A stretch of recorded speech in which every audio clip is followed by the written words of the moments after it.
ஆண்டவராகிய இயேசு கிறிஸ்துவின் நாமத்தினாலே இந்த திங்கட்கிழமை இரவு வேளையிலே கர்த்தராகிய இயேசு கிறிஸ்துவனுடைய 919வது தேவனுடைய வார்த்தை. மகிழ்ச்சி அநீதியில் படக்கூடாது என்ற ஒரு சத்தியம். யோபு புஸ்தகம் 31வது அதிகாரம் 29வது வசனம். என் பகையினுடைய ஆபத்திலே நான் மகிழ்ந்து பொல்லாப்பு அவனுக்கு நேரிட்ட போது களி கூர்ந்தேனோ. என்ன ஒரு அழகான வசனம் அல்ல? என் எதிரி, என் பகைனன், அவன் ஆபத்திலே இருக்கப்படும் பொழுது நான் அவனுடைய பொல்லாப்பை பார்த்து மகிழ்ந்தேனோ. அப்படிப்பட்ட அநியாயம் நான் இந்த உலகத்தில் செஞ்சிருக்கேனா? இல்லையே ஆண்டவரே என்று சொல்லி ஒரு யோபுவினுடைய மன உருக்கத்தை பார்க்கிறோம். சங்கீத புஸ்தகத்தில் தாவீது ராஜா இப்படியாய் சொல்கிறார். 35வது அதிகாரம் 19வது வசனத்தில், வீணாய் எனக்கு சத்துருக்கள் ஆனவர்கள் என் நிமித்தம் சந்தோஷம் அடையாமலும் முகாந்தரம் இல்லாமல் என்னை பகைக்கிறவர்கள் கண் சிமிட்டாமலும் இருப்பார்களாக. தாவீது ராஜா எவ்வளவு ஒரு அருமையான ஒரு மனிதர் தெரியுமா? எதிரிகளை தேவன் தன்னுடைய கரத்தில் ஒப்பு கொடுத்து அவனை அழிச்சிடா, அவன் அவ்வளோ மோசமானவன் என்று சொன்னாலும் தேவன் அவனோடு கூட அன்பாய் இருக்கிறதினால் அவன் அந்த காரியத்தை செய்யாமல் அவனை மன்னித்து விடுகிறான். இதுதான் தாவீது ராஜாவினுடைய அன்பு. ஆனால் இந்த தாவீதுக்கு எதிரியான இந்த சவுலோ ஒவ்வொரு முறையும் மனம் திரும்பவும் இல்லை, திருந்தவும் இல்லை. தேவனாகிய கர்த்தருடைய அன்பும் அவனிடத்தில் இல்லை.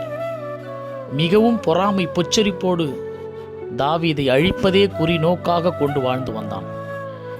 எப்பொழுதுமே வசனம் சொல்லுகிறபடி காரியத்தின் கடைத்தொகை முக்கியம். அதை நம்ம இறுதியில் பார்க்கலாம்.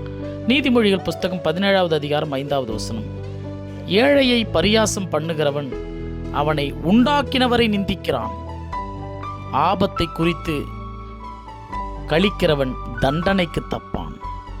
சிலர்லாம் தண்டனைக்கு தப்பவே முடியாது. அவன் எங்கே ஓடி ஒளிஞ்சாலும் ஆண்டவுடைய கண்கள் பூமியெல்லாம் உலாவி பார்க்கிறது, நல்லோரையும் தீயோரையும் நோக்குகிறது. எங்கே போய் ஓடி ஒளிய முடியும் நீ?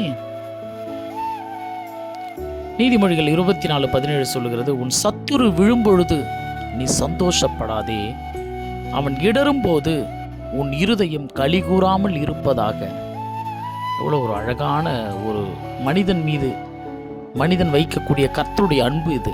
அதனுடைய உச்சபட்சம்தான் நம்முடைய எதிரிகள் விழுந்து போனாலும் நாம் இந்த பூமியில சந்தோஷப்படாமல் வருத்தப்பட வேண்டும் என்று சொல்லுகிறது சத்தியம். உபதியா புஸ்தகம் 12வது அதிகாரம், உன் சகோதரன் அந்நியர் வசமான நாளாகிய அவனுடைய நாளை நீ பிரியத்தோடே பாராமல்.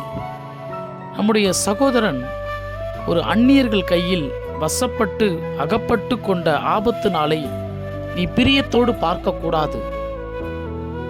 யூதா புத்திரருடைய அழிவின் நாளிலே நீ பெருமையாய் பேசாமல் இருக்க வேண்டியதாக இருந்தது. இது ஒரு சகோதரர்களுடைய அன்புகளை குறித்து சொல்லுகிறது.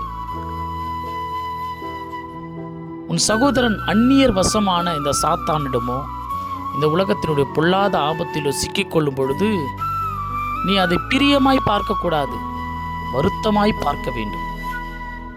யூதா புத்திரருடைய அழிவுகள் நாளிலே நீ பெருமையாய் பேசாமல் வார்த்தையை அடக்க வேண்டும்.